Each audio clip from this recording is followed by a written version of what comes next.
अभिमन्यु अपनी ड्यूटी खत्म करके ऑफिस से अपने घर जा रहा था। आज वो काफी लेट हो गया था कि तभी उसके मोबाइल की रिंग बज उठी। हेलो दिशा। अभिमन्यु, तुम्हें समय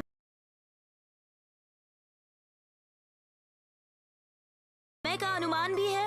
रात के 12 बज रहे हैं। मैं तुम्हारा कब से वेट कर रही हूँ। तुम्हें पता है अभिमन्यु, मैं सारा दिन घर में अकेली रहती हूँ और रात में मुझे घर पर अकेले रहने में बहुत डर लगता है। आज ऑफिस में थोड़ा सा काम ज्यादा था, इसी वजह से लेट हो गया है। लेकिन तुम घर कितने बजे तक आओगे? एक तो तुम्हारा ऑफिस दूसरे शहर में पड़ता है। तुम्हें ऑफिस से घर आने में भी 1 घंटे ट्रेन से ट्रैवल करना पड़ता है। रात के 1 बजे एक ट्रेन चलती है। मैं करीब 2 बजे तक घर पर आ जाऊंगा। फिर इसका मतलब ये है कि मुझे रात के 2 बजे तक भूखे रहना पड़ेगा। कितनी बार कहा है कि अगर मुझे ऑफिस से आने में देरी हो जाए तो तुम खाना खा लिया करो। नहीं अभिमन्यु, डिनर तो मैं तुम्हारे साथ ही करूंगी। ये मेरी जिद है अब। अच्छा ठीक है, तुम फोन रखो, मैं ऑफिस से निकल ही रहा हूँ। वैसे भी मेरे फोन की बैटरी बहुत कम हो गई है। बातचीत करने के दौरान ही मोबाइल स्विच ऑफ हो जाएगा। तभी अभिमन्यु के मोबाइल की बैटरी खत्म हो गई और उसका मोबाइल स्विच ऑफ हो गया। अभिमन्यु ऑफिस से बाहर निकल गया। अभिमन्यु का ऑफिस उसके शहर दिल्ली से गाजियाबाद पड़ता था। उसे रोजाना आने जाने के लिए ट्रेन से ही ट्रैवल करना पड़ता था। अभिमन्यु दौड़ता हुआ रेलवे स्टेशन पर पहुंचा। स्टेशन पूरा खाली था, सिवाय इक्का दुक्का लोगों के।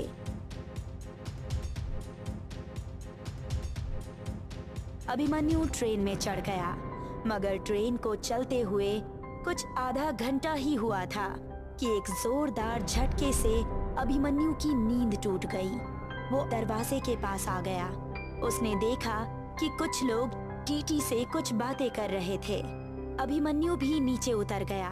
उसने देखा वहाँ पर बस अभिमन्यु के अलावा टीटी, ट्रेन ड्राइवर और एक व्यक्ति बचे थे।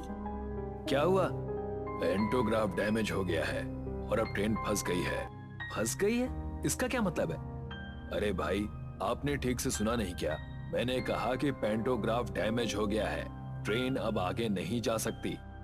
अरे ये क्या बोल रहे हैं आप? कैसे भी करके इसको आप सही कीजिए और कुछ भी करके इसको शहर तक ले जाने की कोशिश कीजिए। पागल हो गए हैं क्या आप? आपका दिमाग तो सही है। अरे ये कोई बस नहीं है कि इसको धक्का मारकर स्टार्ट करके आगे बढ़ा दिया जाए। ये एक ट्रेन है। इंजीनियर को फोन किया था मगर उसने फोन नहीं उठाया। मुझे तो लगता है कि रात यहीं बितानी पड़ेगी। अभिमन्यु आसपास नजर दौड़ाने लगा तो उसे सन्नाटे और वीराने के अलावा कुछ भी नजर नहीं आ रहा था, सिवाय कुछ घरों के। अभिमन्यु टीटी से बोला, आप लोग हेल्प सेंटर से कोई मदद क्यों नहीं लेते? कोशिश की लेकिन यहाँ नेटवर्क नहीं मिल रहा है। मैं तो चलता हूँ यहाँ से। आगे शायद कोई टैक्सी या लिफ्ट मिल जाए। अकेले मत जाइए साहब, कुछ दूर के बाद जंगल का इलाका शुरू हो जाएगा। सुना है जंगली जानवर रात के समय घूमते फिरते हैं। आप किसी जंगली जानवर का शिकार हो सकते हैं। तो आप क्या चाहते हैं कि मैं पूरी रात इस ट्रेन में ही बिता दूं? मैं ऐसा बिल्कुल नहीं कर सकता। मेरा कहने का मतलब वो नहीं है। देखिए, रात तो हम में से कोई यहाँ पर नहीं बिताना चाहता, पर मुझे लगता है कि हम सबको साथ साथ यहाँ से निकलना चाहिए। और वैसे भी आपको मिलाकर 5 ही लोग तो हैं। अभिमन्यु को टीटी का सुझाव पसंद आया। वो सब वहाँ से निकल ही रहे थे कि तभी उनके कानों में एक व्यक्ति की आवाज टकराई। आप लोग आगे मत जाइए, आज पूर्णमासी की रात है। हर साल वो पूर्णमासी की रात को निकलती है। उसके निकलने का वक्त नजदीक है। आप लोग आज की रात यहीं पर काट लो, नहीं तो तुम में से कोई जिंदा नहीं बचेगा। आज वो फिर आएगी। मत जाइए इतने अंधेरे में। वो अंधकार की रानी है। क्या? कौन? किसकी बात कर रहे हो? और कौन हो तुम?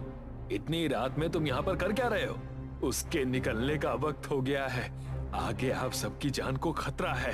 क्या बकवास कर रहे हो? तुमने पी रखी है क्या?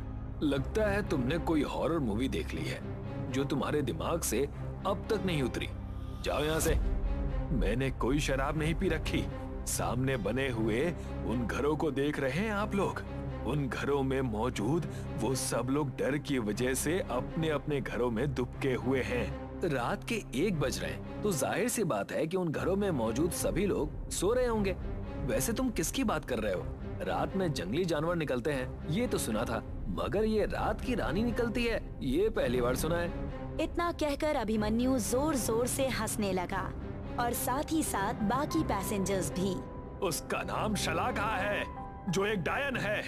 अगर आप सबने मेरी बात नहीं मानी तो आप सबके चेहरे की हंसी मौत की दहशत में कब बदल जाएगी, आप सबको इसका पता भी नहीं चलेगा।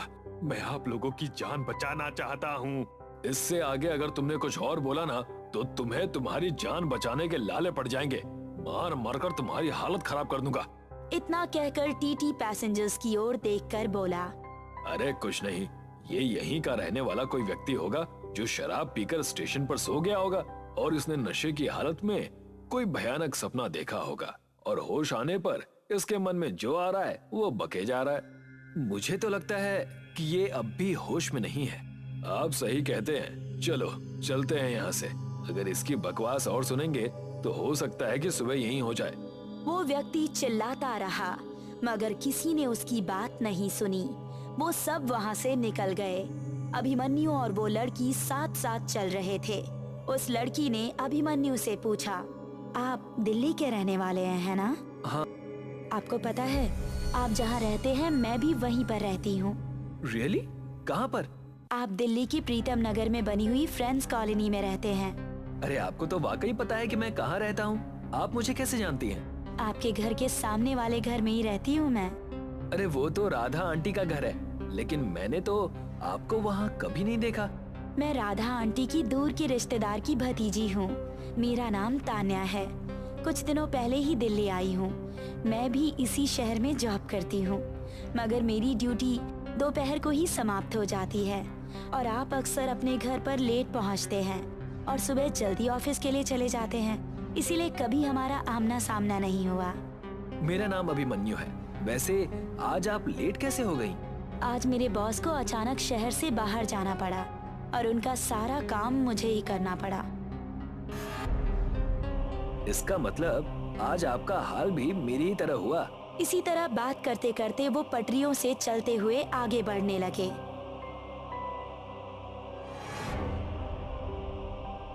क्या हुआ?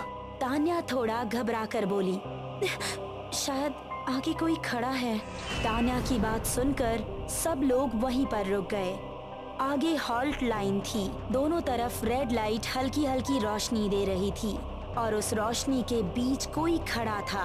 रोशनी कम थी तो उतना साफ दिखाई नहीं दे रहा था। जरा टॉर्च मार कर देखो कौन खड़ा है। यही शायद उसकी सबसे बड़ी गलती थी। उस औरत ने अपना चेहरा ऊपर की ओर उठाया। उसकी आंखें बिल्कुल सफेद थी। उसका मुंह उसकी छाती तक खुला हुआ था और उसके मुंह से खून निकल रहा था। अचानक से वो तेज रफ्तार से उन सब की ओर दौड़ने लगी। कौन है ये? भागो सब यहाँ से! मगर वो अंधेरे में दौड़ते हुए सबका पीछा कर रही थी।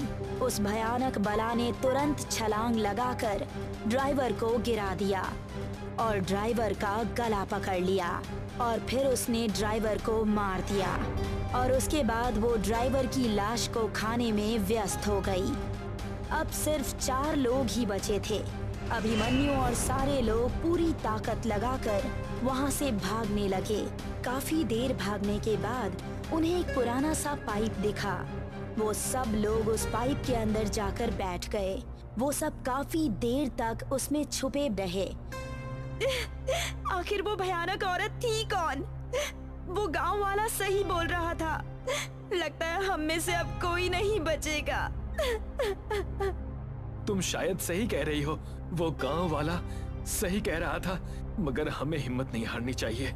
कुछ घंटे बाद सुबह हो जाएगी। हम यहाँ पर सुरक्षित हैं। अचानक एक जोरदार आवाज से सब चौंक गए। टीटी और उस व्यक्ति ने एक गलती कर दी, उस पाइप से बाहर झांकने की। तुम दोनों ने देखा नहीं कि उस भयानक औरत ने किस तरह से ड्राइवर को चीर फाड़ कर रख दिया? मेरी बात सुनो, सीवर से बाहर झांकने की या निकलने की कोशिश भी मत करना। अचानक टीटी को उस डायन ने खींच लिया और पाइप के किनारे का भाग खून से सन गया। वही हाल उसने उस दूसरे व्यक्ति का भी किया। वो डायन फुर्ती से किसी जंगली जानवर की तरह अभिमन्यु और तान्या की ओर आने लगी। वो दोनों पीछे भागने लगे। भागते भागते वो दोनों पाइप के किनारे पर पहुंच गए। ऊपर की ओर एक सीढ़ी थी। वो दोनों डर से कांपते हुए सीढ़ी पर चढ़ने लगे। वो दोनों ऊपर पहुंचे ही थे कि तभी कुछ लोगों की चिल्लाने की आवाज आई। नीचे कुछ गांव वाले खड़े थे, मगर वो डायन बड़ी तेजी से ऊपर चढ़ने लगी। अचानक सारे गांव वालों ने अपनी अपनी टॉर्च जला दी। जैसे ही टॉर्च की रोशनी उस डायन पर पड़ी, वो तुरंत वहां से गायब हो गई। उसके गायब होते ही अभिमन्यु और तान्या नीचे उतर आए। अभिमन्यु गांव के एक व्यक्ति से बोला, आखिर कौन है ये? इसने मेरी आंखों के सामने 3 लोगों को कितनी बेरहमी से मार दिया और उनके शरीर का सारा खून पी गई। ये शलाखा डायन है जो वर्षों से हमारे गांव में और आसपास के इलाकों में अपना कहर ढाई हुई है। पूर्णमासी की हर रात को अपने शिकार के लिए निकलती है। अंधेरा इसे शक्ति प्रदान करता है। अंधेरा ही इसकी सबसे बड़ी ताकत है। कोई भी साधु तांत्रिक अंधेरे में इसका मुकाबला नहीं कर पाया। तुम दोनों यहाँ से अभी और इसी वक्त निकल जाओ, नहीं तो तुम दोनों में से कोई भी जिंदा नहीं बचेगा। बाबा, ये आई कहाँ से है? कहते हैं कि बरसों पहले शलाखा नाम की एक तांत्रिक यहीं आसपास रहा करती थी, जो अंधेरे की पुजारिन थी। निर्दोष और मासूम लोगों की बलि देकर राक्षसों को चढ़ाती थी। गांव वालों ने एक दिन उसे जिंदा जला दिया, मगर उसके शिष्यों ने काली शक्ति का सहारा लेकर उसे इस दुनिया में वापस लाने की दोबारा कोशिश की। शलाखा इस दुनिया में वापस तो आई, मगर एक डायन का रूप लेकर, और वापस आकर सबसे पहले उसने अपने शिष्यों का ही खून पीकर उन्हें मार दिया। उस व्यक्ति ने ये कहा ही था कि अचानक सभी गांव वालों की टॉर्च ने काम करना बंद कर दिया। ये देखकर गांव वाले घबरा गए। अभिमन्यु भी तान्या को लेकर वहां से भागने लगा। भागते हुए उन दोनों के कानों में लोगों की चीखों की आवाज टकराने लगी। वो दोनों दौड़ते हुए सुनसान रास्तों से अब अपने शहर की सीमा तक पहुंच गए। सुनसान रास्तों से चलते हुए स्ट्रीट लाइट के बीच में से वहां सन्नाटा पसरा हुआ था। सिर्फ 2 कुत्तों के रोने की आवाज आ रही थी। अचानक तान्या ने पीछे मुड़कर देखा तो उसे अंधेरे में एक परछाई खड़ी हुई दिखाई दी। पीछे देखो अभिमन्यु!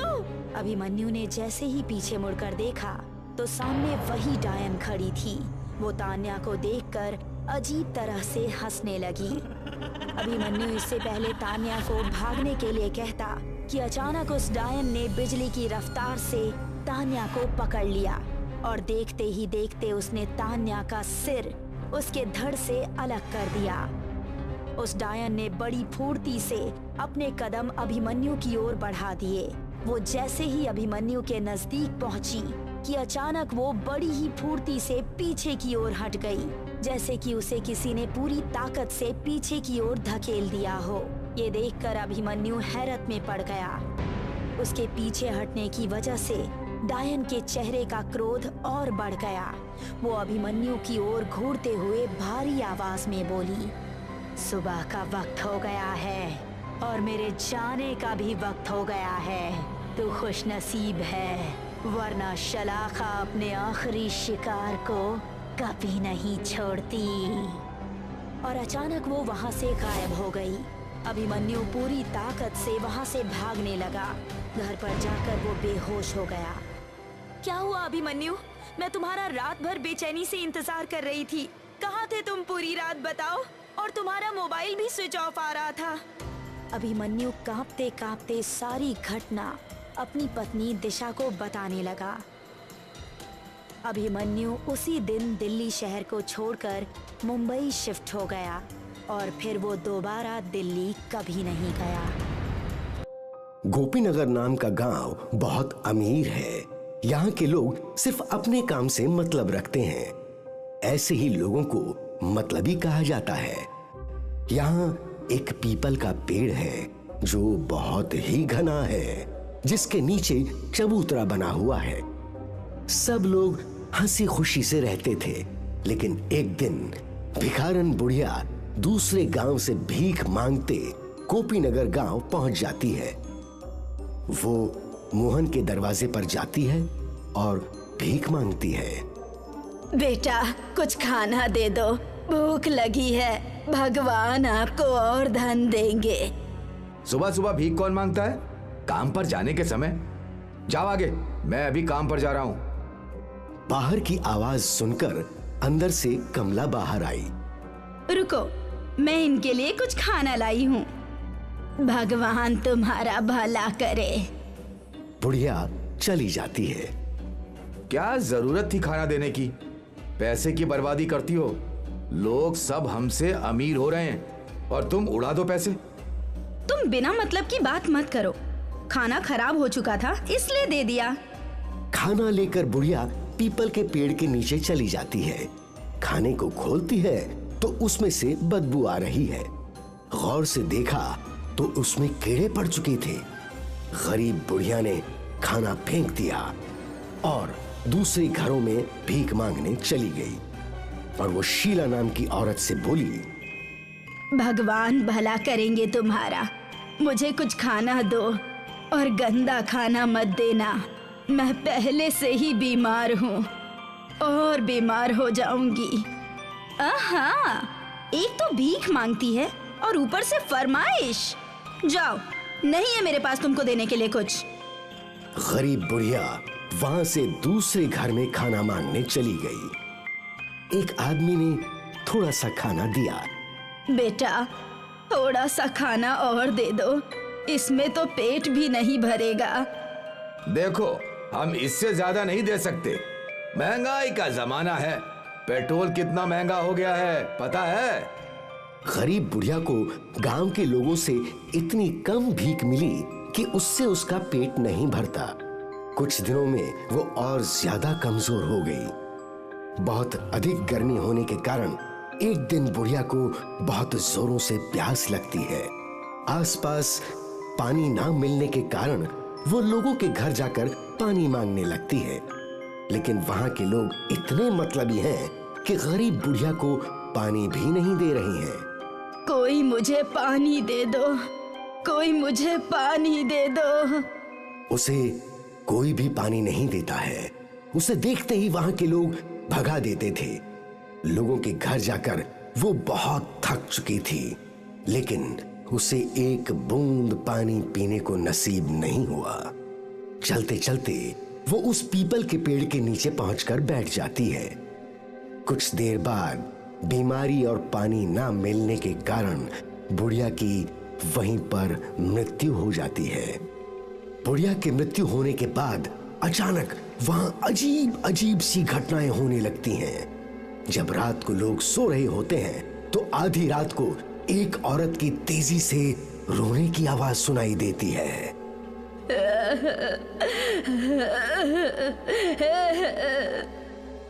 यह आवाज इतनी तेज होती है कि पूरे गांव को सुनाई देती है। रोने की आवाज के साथ साथ चिल्लाने की आवाज भी आने लगती है, जिससे लोग और ज्यादा डरने लगते हैं। गांव के लोगों ने मीटिंग बुलाई। सब लोग उसी पीपल के पेड़ के नीचे इकट्ठा हुए। गांव वालों, ये क्या हो रहा है? गांव में रोज रात को औरत के रोने चिल्लाने की आवाज सुनाई देती है।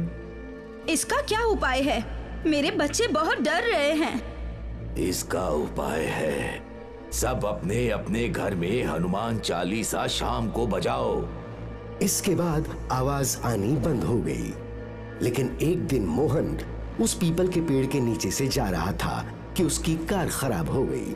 पीपल के पेड़ के नीचे से जो गुजरता था तो उसकी तबीयत खराब हो जाती थी और उसे तेज बुखार हो जाता था। कभी हंसने की आवाज, तो कभी रोने की आवाज, तो कभी किसी की बात करने की आवाज आती है। ये सारी बातें लोगों के अंदर डर को और ज्यादा बढ़ाती जा रही थी।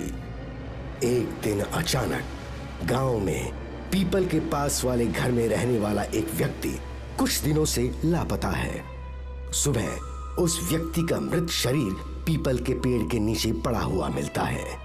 इस बात ने गांव वालों को और भी ज्यादा डरा दिया था। कोई भी शाम होने के बाद घर से बाहर नहीं निकलेगा। गांव के सब लोग अपने घर का दरवाजा बंद रखते हैं ताकि कोई गायब ना हो जाए। और उस पीपल के नीचे तो भूल कर भी ना जाना। चुड़ैल रहती है उस पर, कुछ भी हो सकता है। नहीं नहीं, हम लोग कहीं नहीं जाएंगे। बच्चे चादर ओढ़कर सो जाते हैं। पूरे गांव के लोग बहुत डरे हुए हैं। कोई भी घर से बाहर नहीं निकलता है। पूरे गांव में मातम पसरा हुआ है। मोहन और गांव के कुछ लोग एक साधु बाबा के पास जाते हैं और साधु बाबा से पूछते हैं, हम लोग एक बुढ़िया को भीख नहीं देने के कारण परेशान हैं। वो भूख और बीमारी से मर गई। ये सब जो भी हो रहा है उसमें तुम गांव वालों की ही गलती है। तुमने एक बीमार गरीब बुढ़िया को अपने लालच और निर्दयता के चलते मार डाला। तुम लोग उसे 2-4 रोटी भी नहीं दे सके, जिसके कारण उस गरीब बुढ़िया की जान चली गई और अब वो अपना बदला ले रही है। गांव वाले डर जाते हैं और साधु बाबा से पूछते हैं, क्या इसका कोई इलाज नहीं है बाबा जी? हवन, पूजा का इंतजाम करना होगा, तब शायद कुछ हो सकता है। हम सब तैयार हैं। हाँ, हम सब तैयार हैं। हवन पूजन शुरू हुआ। साधु के मंत्रोपचार से चुड़ैल प्रकट हुई। ए साधु, तुम क्यों इस मामले में पड़ रहे हो? तुम अपने रास्ते चले जाओ, वरना तुम्हें भी मौत मिलेगी। देखो, इंसान से गलती हो जाती है। तुम बताओ, तुम्हें क्या चाहिए? तुम्हारे नाम का मंदिर बनवा देते हैं। लोगों को परेशान करना छोड़ दो।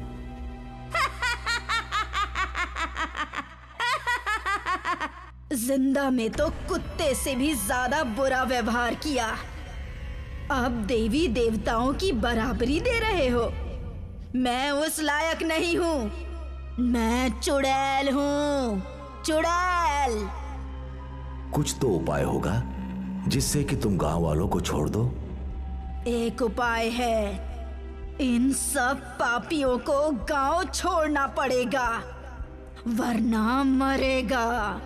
साधु, तू भी चला जा, क्योंकि गुनहगार के साथ बेगुनाह भी मारे जाते हैं।